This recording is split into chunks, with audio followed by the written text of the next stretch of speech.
Hello everyone and welcome to Module 4. This week we are talking about the lymphatic system, the cardiovascular system, and the respiratory system. So that is going to be chapters 7, 8, and 9 in your e-textbook. So let's go ahead and talk about each one of these and get a little more information on them. To start off with, we're going to talk about chapter 7, which is going to be the respiratory system. The respiratory system is responsible for the exchange of oxygen and carbon dioxide. Oxygen is a tasteless, odorless, colorless gas essential for human respiration. It is carried to all of our cells of the body in exchange for carbon dioxide, which is what we call a waste product. Carbon dioxide is a tasteless, odorless, colorless gas produced by body cells during metabolism. The lungs and the airway transport oxygen-enriched air from the atmosphere to the lungs and carry the waste carbon dioxide from the lungs to the atmosphere by a process called breathing or ventilation. Breathing helps to regulate the pH of our blood and help to maintain homeostasis. When we talk about the respiratory system, we have an upper respiratory tract and a lower respiratory tract. The breathing process begins with the act of inhalation, which happens in the upper respiratory tract. What this means is that air is drawn into the nasal cavity. It gets filtered, heated, and moistened to prepare itself for the journey to the lungs. After the nasal cavity, the air passes to the throat, which is also called your pharynx. This passageway is both for food and air. It will then pass through the larynx, which is also called your voice box, and it joins the trachea, which is also known as your windpipe. This allows for the passageway of air, and it allows it to stay open. On top of the larynx is the epiglottis. This seals off the airway passage to the lungs when we swallow food, and that is so that food and other liquids do not flow into the lungs. Only air goes into the lungs. Once it passes through that upper respiratory tract, it then goes into the lower respiratory tract. So after the trachea, there are two branches called bronchi, which are these single terms for the plural of bronchus. One branch leads to the right lung, and the other leads to the left lung. Each bronchus divides into smaller and smaller branches, which will form what we call bronchioles. At the end of each bronchiole are tiny air sacs called alveoli. These are the singular form, alveolus is the plural. The alveoli resemble a small balloon because it expands and contracts with the inflow and outflow of air. Within the thin tissues of the membrane of the alveoli are what we call pulmonary capillaries. This is where the carbon dioxide will mix with the blood in the pulmonary capillaries and enter the alveoli space, while the oxygen from the alveoli mixes with the blood. Once that exchange of gas has happened, the freshly oxygenated blood will return to the heart, and the oxygen is now ready to be delivered to body tissues. Now, the lungs are divided into two lobes. There are 3 lobes in the right lung and 2 lobes in the left lung. And the reason for that is that the heart is housed in that third lung region, so it would have 3 lobes, but the heart houses that third lobe. which is also why respiratory and cardiovascular systems go together. Respiration is the process where oxygen is taken from the air and carried to the body cells for their use, while carbon dioxide, water, and other waste products generated by the cells are returned to the environment. Respiration is a four-separate process. First, pulmonary ventilation, which is more often called breathing. It includes the actions of inhalation, or air in, and exhalation, air out. External respiration is the exchange of oxygen and carbon dioxide between the alveoli and the blood in the pulmonary capillaries. That is the second process. The third process will transport of the respiratory gases, which is when the blood, aided by the cardiovascular system, transports carbon dioxide to the lungs and oxygen to the body cells. And the fourth process is internal respiration. This is where the exchange of oxygen and carbon dioxide between the body cells and the blood in the systematic capillaries. Moving on, we're going to talk about Chapter 8, which is the cardiovascular system. The cardiovascular system is composed of the heart and blood vessels. The heart is a hollow, muscular organ lying in the mediastinum, which is the center of the thoracic cavity between the lungs. The pumping action of the heart propels blood that contains oxygen, nutrients, and other vital products from the heart to the body cells through a network of blood vessels. Those vessels are called arteries, veins, and capillaries. Arteries will branch into smaller vessels until they become microscopic vessels called capillaries. These capillaries then merge to form larger blood vessels called venules, which then turn into veins. And veins are the vessels that return blood to the heart to begin the cycle again. So if you look at this picture here, the red is arteries, that is oxygenated blood, and the veins are blue because they are deoxygenated.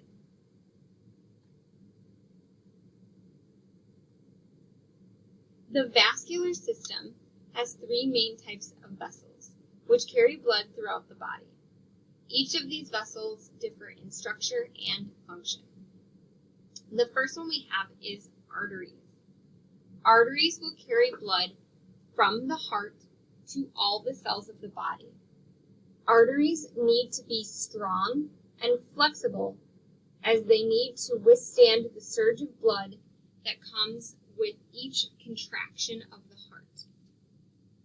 The surge of blood that is felt when the artery is pumped is referred to as your pulse. Arterial blood contains a high concentration of oxygen and therefore appears bright red in color. Oxygenated blood travels to smaller arteries called arterioles and then to the smallest vessel, which are called capillaries. These capillaries are microscopic vessels that join the arterial system with the venous system. So they connect veins and arteries. Even though they are the smallest, capillaries have the most important role and function. Capillaries have walls that are composed of a single layer of endothelial cells, meaning that they're very thin. And due to this thinness, they can exchange the water, respiratory gases, macromolecules, metabolites, and wastes that happen within our blood. There are a large number of capillaries branching from the arterioles, which cause the blood flow very slowly, providing them sufficient time for that exchange of essential substances. Now, a grouping of capillaries together then forms to create veins, and veins will return blood to the heart. Veins use other methods to return blood to the heart, including skeletal muscle contractions, gravity, respiratory activity, and valves. And the blood that returns to the heart is deoxygenated, which makes it that blue or darker color. The heart is the muscular pump that propels blood to the entire body through a closed vascular network. The heart is found in a sac called the pericardium and has three distinct tissue layers: endocardium, which is the membrane that lines the four chambers of the heart and the valves itself; myocardium, which is the muscular layer of the heart; and the epicardium, which is the outermost layer of the heart. The heart is divided into four chambers. The upper two chambers are called the atrium, and then they are separated by right and left. These two chambers will collect blood from the body. The lower two chambers are called ventricles, and again, they're called the right and left ventricle. These two chambers will pump blood from the heart to the body. The right ventricle will pump blood to the lungs for oxygenation, and the left ventricle will pump oxygenated blood to the entire body. Now, if you remember, I did say that the heart is a closed vascular system, and I want to explain that so you can understand. Deoxygenated blood from the body will return to the right atrium of the heart through two large valves called the superior and inferior vena cava. The superior vena cava collects blood from the upper part of the body, and the inferior vena cava collects blood from the lower part of the body. Once that blood comes into the right atrium, it is passed through the tricuspid, or three-layered valve, in the right ventricle. Then the heart contracts, and the blood leaves the right ventricle through the left and right pulmonary veins and travels to the lungs.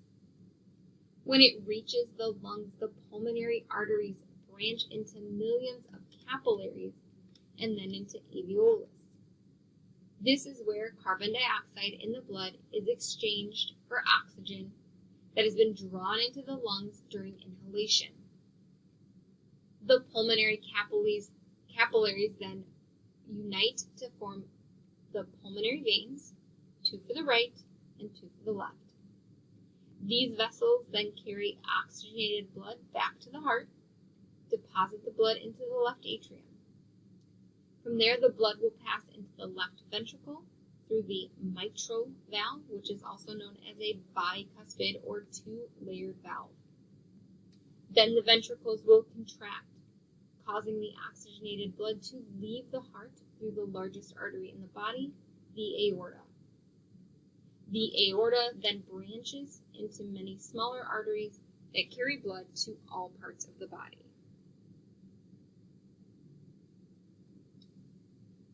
Blood pressure is the force exerted by the blood against the arterial walls during two phases of a heartbeat, a contraction and a relaxation. The contraction is also called a systole. This is when the blood is forced out of the heart. This produces the maximum force. The relaxation phase, also called a dystole, is when the ventricles are filling with blood. This produces the weakest force. Blood pressure is recorded as two figures separated by a diagonal line.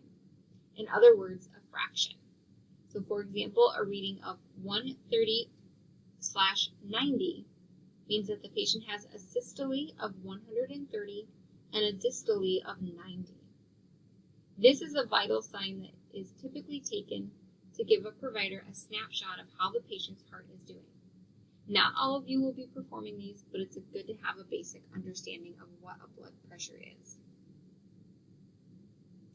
And our final chapter is going to be chapter 9, which is talking about blood, lymph, and immune systems.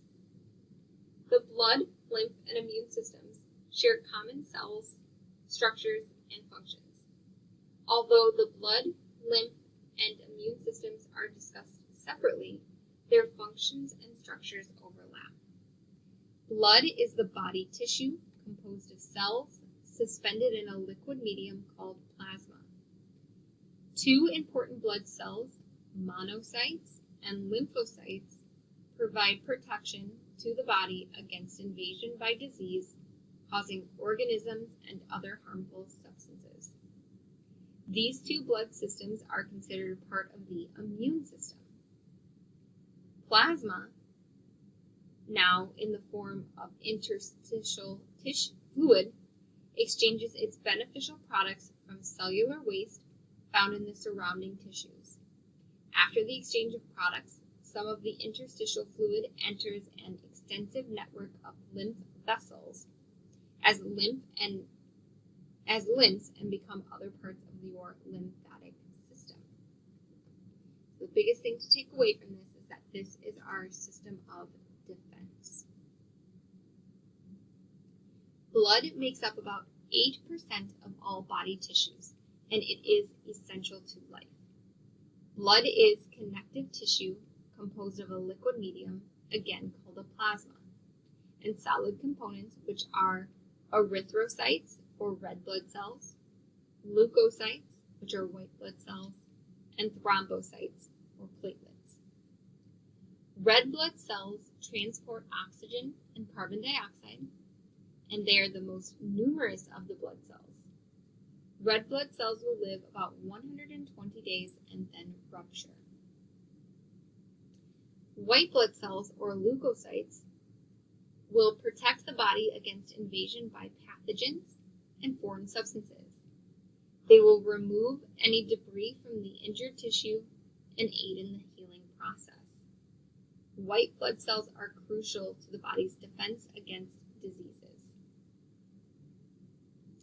Platelets, or thrombocytes, are the smallest formed elements in the blood. They are not true cells, but merely cell fragments. Platelets initiate blood clotting when encountered damaged vessel walls that have been injured or traumatized. The entire job of a platelet is to control bleeding, also called homeostasis. Blood cells have an infinite lifespan, and the body continually replaces them. The body produces millions of blood cells every second to replace those that are damaged or destroyed. In adults, blood cells are formed in the bone marrow of the skull, ribs, sternum, vertebrae, pelvis, and the ends of long bones. The development of blood cells into their mature form is called hematopoiesis, or hemiopoiesis. One other area I want to discuss with you is that of blood types. Human blood is divided into 4 types: A, B, AB, or O. This is based on the presence or the absence of antigens on the surface of your red blood cells, or erythrocytes. In each of these 4 blood types, plasma does not contain the antibody against the antigen that is present on the red blood cells, but rather it contains the opposite antibodies. So, for example, a type A blood contains type A antigens on the surface of the red blood cells, and the plasma contains B antibodies on the plasma. It is important to know what blood type that you are for things like transfusions, transplants, and for maternal-fetal incompatibilities. The lymph system consists of fluid called lymph, a network for transporting vessels called lymph vessels, and the multiplicity of other structures including nodes, spleen, thymus, and tonsils. There are three main functions to the lymph system. The first is to maintain fluid balance of the body by draining interstitial fluid from the tissue spaces and returning it to the blood. The second is to transport lipids away from the digestive organs for the use of the body tissue. And number three, filtering and removing unwanted or infectious products in lymph tissues and lymph nodes. The immune system is what we know as our bodies having numerous lines of defense. They're called resistance, and they fall within this immune system. We have monocytes, lymphocytes, humoral immunity, and cellular immunity. Monocytes stay in the vascular system briefly, and then they enter tissue spaces. They become what we call macrophages. These macrophages will consume large numbers of pathogens, including bacteria and viruses. Lymphocytes are one of two types. They are either B cells or they are T cells. B cells are formed and mature in the bone marrow. They are responsible for what we call humoral immunity. T cells are formed in the bone marrow by migration to the thymus, where they mature. These are responsible for cellular immunity. So humoral immunity is the component primarily responsible against extracellular antigens like bacteria and viruses that have not entered a cell. This immunity will inactivate, neutralize, and tag any unwanted harm or destruction. Cellular immunity is the component that primarily protects against intracellular antigens, meaning viruses or cancer cells. And there are four types of T cells: cytotoxic T cells, helper T cells, suppressor T cells, and memory T cells. Cytotoxic T cells will actually destroy the invading antigen, and it will determine the antigen's specific weakness and use it to attack and destroy.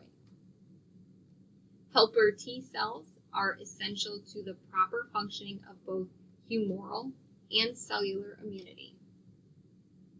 Suppressor T cells will monitor the progression of an infection. When the infection resolves, the suppressor T cells shut down the immune response. And memory T cells find their way to the lymph system and remain there long after an encounter with an antigen happens. That way they're ready to combat if the antigen ever reappears. All right, so that's going to review chapters 7, 8, and 9 for you. This is your homework for the week. You do have a discussion board, and please remember that initial discussion boards are due on Tuesdays by midnight. You need to reply to at least one, preferably two classmates, by Saturday at midnight. You will have a dictation assignment per normal, as well as a course project.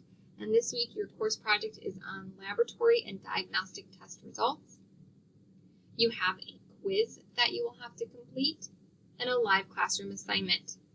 The live classroom for this week will be held on Tuesday, January 24th at 10 a.m. I hope to see you all there. If you have any questions, please reach out to me. Otherwise, have a great week. I will see you in the live lecture, or you will hear the live lecture as a recording. Bye, everybody.